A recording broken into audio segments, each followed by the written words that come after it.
So what do we have here? This is like one of the biggest ones I've seen, well, in the front of the museum. We just had a big one in the back.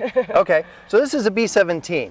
So there were 12,731 B-17s built from 1935 until the end of the war. Wow. And this one never saw military combat. It was a trainer for a number of years, built too late for the war, but its real history is it was a fire tanker. Wow. And it was the third fire tanker ever sent out to fires. Really? And it was stationed down Sequoia Field at its end of its career with TBM. So when it came here, it is designated as a tribute to General Frederick Castle, who is our namesake and a Medal of Honor recipient. So as it sits right now, was repainted in its last flight that General Castle was killed on 12/24/1944. Wow, that's crazy. And so tell us a little bit about up there. What was going on? Because it was built for war, right? Correct. So it originally, excuse me, it never had guns because it was a fire tanker. But in the true B-17 configuration, it had 13 50 caliber machine guns. It was a crew of 10 until the end of the war. Then it was 9 because there weren't as many German fighters. So there's the top turret, who's also the flight engineer, had 2 50 calibers. The bombardier, who controlled the chin turret, and then the navigator had 2 guns, which we don't have onto the aircraft. We have the ball turret with 2 more 50 calibers. The radio operator had a 50 caliber, but it was very rarely used. Usually it was used for parts for another gun because he was busy on the radio getting everything going. Right. And then 2 waist gunners. At the end of the war, there was one waist gunner. Depending on which position in the formation, he would just switch sides. Right. Do you know how often they would reload it? I know this wasn't used for that, but in a typical one, how often they would reload? So in the movies, you see them just and they just hold the trigger down. If they did that in real life, within 1 minute, they would go through 600 bullets. So it was never a full trigger. It was a 3 or 5 burst shot that they would do, and then they could maintain it. Wow, you got to have some really good aim then. That's not a lot. Not a lot were shot, but you know, it did happen. Right. So trying to shoot a moving target at 600 miles an hour, if you're going 3 Right, this way, they're going 3 that way. But so it is painted as it was. It still had the manufacturer and the production numbers onto the nose.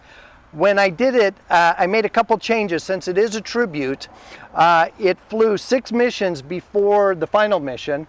On the 7th mission, I painted a bomb. I put it blue. It never would have had it because it never returned from its 7th mission.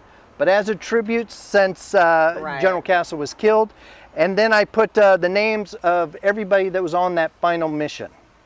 Oh, that's really nice. And then what was the year that the last time it was flown? 1944. 1944. Okay. Is when it, well, this plane, but this true plane flew into Castle Air Force Base in 1979.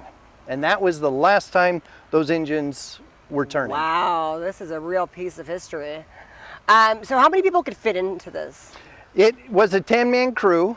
At the end of the war, it became a 9-man crew. At the end of the war, they did not have a bombardier because they didn't need another officer. They had what was called a toggler. It was a sergeant who, when another plane dropped the bombs, he would drop his. So he didn't need to target because all the other planes were. And then, is this ever open for Open Cockpit Day? This one is one of the planes that we do open for Open Cockpit Day. We don't allow anybody into the cockpit because things disappear. So we will allow them up to the cockpit door. Right. They can take a look. They can see, you know, the dash. They can see everything is in there.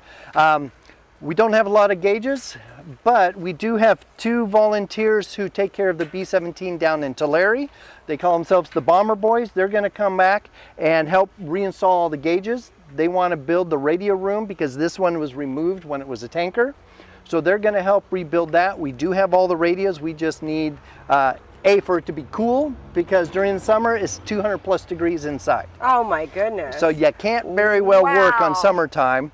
So it is on going to be done, and we have people do it. We have the you know, the gauges. We have the radio. They made the radio table, so that's going to be installed, and then it will be back to an original World War II, you know, configuration. And when did they stop making this exact model? This one, 1945. Wow, so this... Yeah, the first one was built in 1935, and then they went into production in 1936. And not only Boeing built them up in Seattle, Douglas, and also Lockheed Vega built them in Southern California. Wow, so there really is not that many around, because that was a short span. Right, there are more than half of the 12,731 built were shot down or crashed during World War II. I imagine, yeah. So there are 49 left in the world. We are lucky to have one here at Castle Air Museum. Absolutely. So don't forget to like and subscribe.